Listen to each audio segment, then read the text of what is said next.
மத்திய கிழக்கு நாடுகளில் முக்கியமான நாடு, இஸ்லாமியர்களின் புனித தலமான மெக்கா மெதினாவை பாதுகாக்கும் பேரரசு, உலகின் மிகப்பெரிய எண்ணெய் வளத்தோடு தவிர்க்க முடியாத ஒரு பவரோசாவே திகழும் சவுதி அரேபியா பிறந்த தினம் இன்று. ஒட்டோமான் எம்பையர் உடைந்து நொறுங்கிய பிறகு அரேபிய பெனின்சுலாவே மொத்தமா மாறி இருந்துச்சு.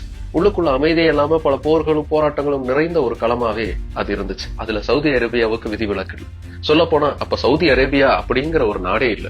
மெக்கா மெதினாவை உள்ளடக்கிய ஹெஜாஸ் கிங்டம், பல பழங்குடியின மக்களுடைய எல்லைகளை உள்ளடக்கிய நெஜிட் கிங்டம்னு 2 தனித்தனி அரசுகள் தான் அங்க இருந்துச்சு. அந்த சமயத்துல நாடு கடத்தப்பட்டிருந்த இபின் சாடி 21 வயசுல மறுபடியும் திரும்ப வந்து தனக்கான எல்லைகளை உருவாக்க ஆரம்பிச்சார். முதல்ல ரியாதை கேப்சர் பண்ணார். 30 வருஷம் பல போர்கள் மூலமாகவும், பேச்சுவார்த்தைகள் மூலமாகவும், உடன்படிக்கைகள் மூலமாகவும், திருமணங்கள் மூலமாகவும் தொடர்ந்து தன்னுடைய எல்லைகளை அதிகமாக்கிக்கிட்டே போனார். அதுக்கப்புறம் ஹெஜாஸ் கிங்டமையும் நெஜிட் கிங்டமையும் ஒட்டுமொத்தமா தன்னுடைய ஒரே கட்டுப்பாட்டுக்குள்ள கொண்டு வந்தாரு இபின் சாட். அப்படி தன்னுடைய கட்டுப்பாட்டுக்குள்ள வந்த அந்த இரு நாடுகளையும் 1932 வருடம் செப்டம்பர் மாசம் 23ஆம் தேதி ஒன்றாக ஒன்றிணைத்து சவுதி அரேபியா என்கிற புதிய தேசத்தை உருவாக்கினார் இபின் சாட்.